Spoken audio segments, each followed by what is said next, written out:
There is no obvious limit to Israel's war in Iran. When 200 of its jets first flew into Iranian airspace on June 12th, under cover of darkness, they targeted Iran's ability to attack and defend. Israel says it's targeted Tehran's air defense capabilities and sites from which Iran can fire ballistic missiles and drones at Israel. They targeted key military leaders. Major General Hossein Salameh, the head of the Revolutionary Guards Corps, Major General Mohammad Bagheri, head of Iran's armed forces, and Brigadier General Amir Hajizadeh, the head of the Revolutionary Guards Air Force. And they targeted the country's nuclear program, assassinating nuclear scientists and attacking a key uranium enrichment facility. Satellite images show damage to the electrical substation that powers the plant and the above-ground pilot fuel enrichment plant at Natanz. But Israel's campaign has since evolved beyond just these initial targets. They've hit military command and control sites, weapons manufacturing, airfields, gas depots, oil refineries, even Iran's state media, while they were live on air.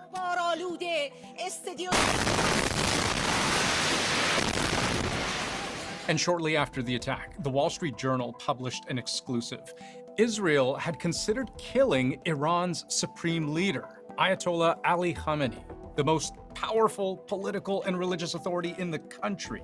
This begins to hint at a much grander ambition, which includes preventing Iran from producing a nuclear bomb, but also may go well beyond that. More is on the way. The regime doesn't know what hit them. They don't know what will hit them.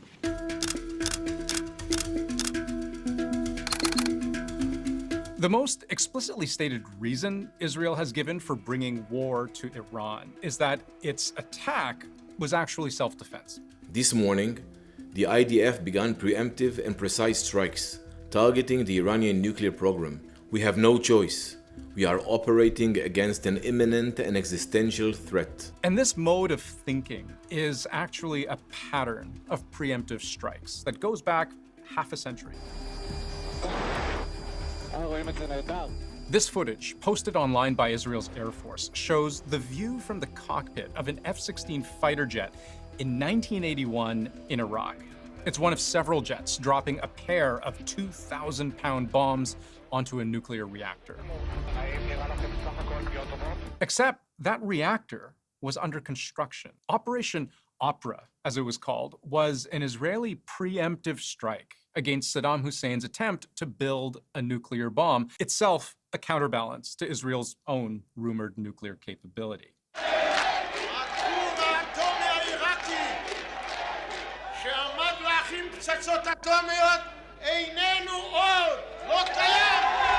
Israel's prime minister at the time, Menachem Begin, told the world what would, then and there, become doctrine.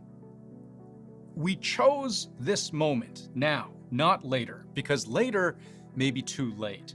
We shall defend our people with all the means at our disposal. We shall not allow any enemy to develop weapons of mass destruction turned against us. This is how Israel has dealt with every single nuclear threat or potential nuclear threat within the Middle East and the surrounding region since its foundation. Since Israel's new war in Iran, it has repeatedly claimed Iran is on the verge, closer than it's ever been, to developing a nuclear bomb.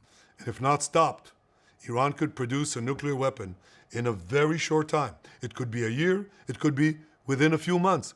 It's provided no proof of this, though, and it's similar to claims Israel's prime minister has made before. A red line should be drawn right here before Iran gets to a point where it's a few months away or a few weeks away from amassing enough enriched uranium to make a nuclear weapon. Israel's claim of new intel that Iran is close to a bomb also contradicts the American position from Donald Trump's own head of national intelligence. The IC continues to assess that Iran is not building a nuclear weapon, and Supreme Leader Khamenei has not authorized the nuclear weapons program that he suspended in 2003. But none of that may matter. Tulsi Gabbard testified in March that the intelligence community said Iran wasn't building a nuclear weapon. I don't care what she said. I think they were very close to having. Both President Trump and Prime Minister Netanyahu agree that the Iranian nuclear program poses a serious threat to Israel, to U.S. interests, to regional stability. There's not much daylight there. Netanyahu has asked every U.S. president since George W. Bush to participate in a military operation against Iran's nuclear program. And President Trump is the first American president to at least condone it, if not actively support it. So Israel's endgame here may be about recognizing a persuadable ally in Donald Trump. Because while Netanyahu's goal has long been to set back or destroy Iran's progress towards a nuclear bomb, he can't do it without U.S. help. Just north of Natanz, which Israel claims to have damaged significantly, is Fordo, yet another uranium enrichment site, but that Iran has tunneled into a mountain. Israel has no way of destroying that facility from the outside, but the US does, in the form of 30,000-pound bunker-busting bombs. President Trump tonight on the edge of making a consequential decision. It is one that could send the U.S. to war and could define his presidency. And we should be clear here, while Israel has arguably already set back Iran's nuclear program and could do so even more with the right kind of American help, experts generally agree it would be difficult to permanently undo or even freeze Iran's nuclear progress. This is a very large, very advanced enterprise that Iran has been developing over decades, really. Because the program is so dispersed, I'm not convinced that further military action would actually be sufficient to fully eliminate the Iranian nuclear program if Iran was to decide that actually, you know what, we need to push towards a nuclear weapon. So then, what else? What other objective might Israel be trying to achieve?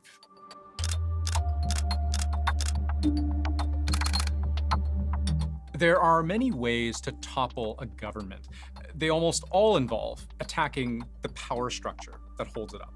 The top military leaders and nuclear scientists were targeted in these opening strikes. The most important of which is Hossein Salami, who is the head of the Revolutionary Guard Corps. Until now, they've only targeted IRGC commanders and IRGC facilities. They have not touched the regular armed forces. Their goal is that if you weaken the Revolutionary Guards that form sort of the core of the regime, then that creates a vacuum. They hope that the regular armed forces will step in and that will rejigger the internal imbalance of power. And there's clear evidence Benjamin Netanyahu sees at least the possibility that the attacks and killings could open the way for some kind of uprising.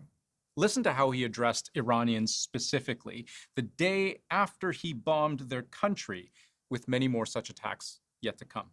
Israel's fight is not with you.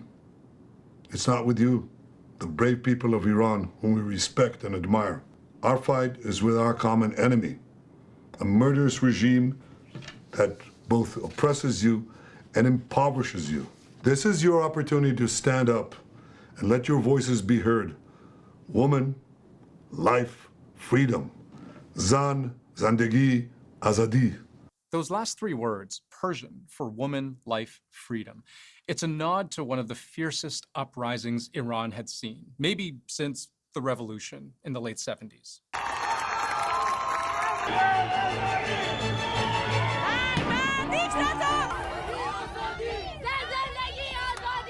Iranian students breaking through an entrance gate and fleeing from tear gas. Schoolgirls in Iran drove out a basij, an Iranian paramilitary officer. Protests against gender oppression, the role of religion, the regime itself.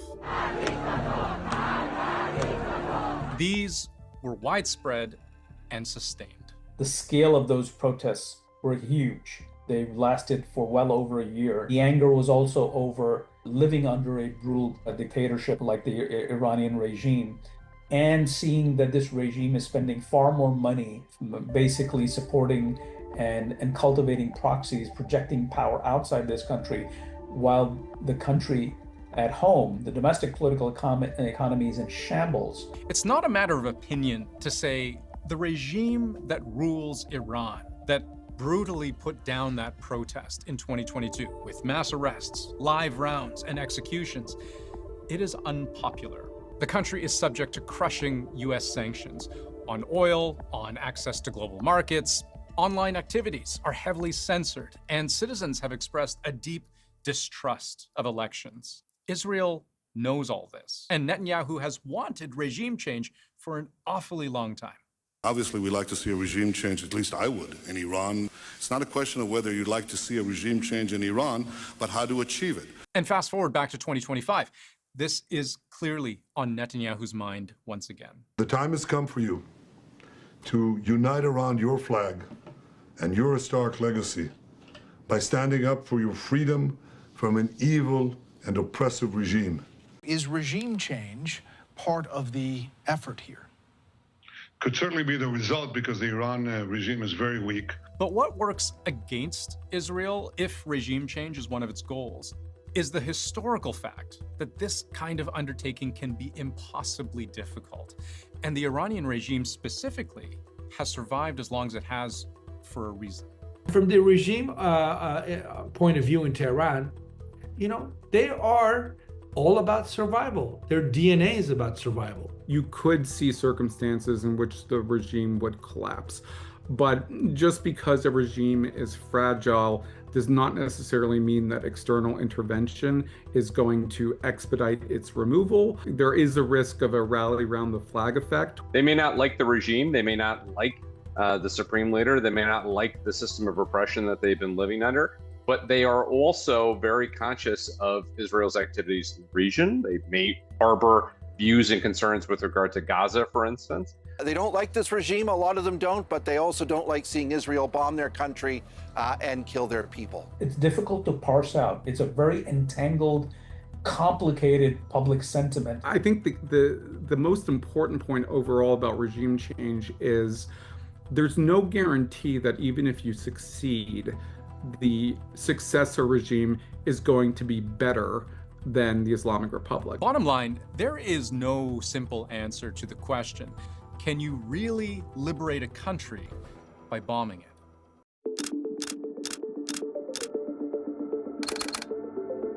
I've seen some experts debate whether the real question here about what is driving Israel's attack is less about figuring out its endgame as it is about understanding, more simply, that it is seizing an opportunity. In many respects, this is a dream scenario for Netanyahu. Not the October 7th attack, but once October 7th happened, this is about as good as it could turn out for Netanyahu. The last several years have severely weakened Iran's base of power in the Middle East. Its proxies, Hamas in Gaza, Hezbollah in Lebanon, and Houthis in Yemen. Their senior military leadership has been targeted, killed. Their military infrastructure damaged severely in some cases, and all paving the way for an overt strike on Iran itself last October. The Iranian news agency says multiple pre-dawn explosions were heard over Tehran, with attacks aimed at military bases. The balance of power has very clearly been shifting in Israel's favor. Was it inevitable that Israel would wind up at this point after October 7th? I don't think so. Now, I think if Netanyahu had been presented with this scenario on October 8th, he would be very happy with it. If he was told that Hezbollah would be neutered, the Assad regime would have collapsed, and the Iranians would have been severely weakened, and there would be this opportunity to take action against Iran. But I don't think in those early days and weeks and months after October 7th that Israel was thinking long term. But one thing we have yet to fully understand is what happens when Israel fully plays its trump card. I mean that almost literally. How far is the U.S. willing to go to help realize whatever Israel's true end goal might be? Have you been answered questions about whether you are moving closer, or you believe the U.S. is moving closer to striking Iranian nuclear facilities? Where's your mindset on that? I can't say that, right? You don't seriously think I'm going to answer that question? No, I may do it, I may not do it. I mean, nobody knows what I'm going to do. And Trump has stopped only barely short recently of threatening to kill Iran's leader outright, merely implying that he could do so whenever he chooses. But we also know Donald Trump to have deep reservations about plunging American troops into a so-called forever war in the Middle East. That certainly conjures images of Iraq, of Afghanistan, even of Somalia. There are very few things that Americans seem to agree on these days. One of the few, I think, is that the vast majority of Americans are not interested in another Middle East ground war. So that question mark hovering above Donald Trump, will he or won't he get more involved? That may have more influence than anything else when it comes to determining what Israel's endgame actually looks like when all is said and done.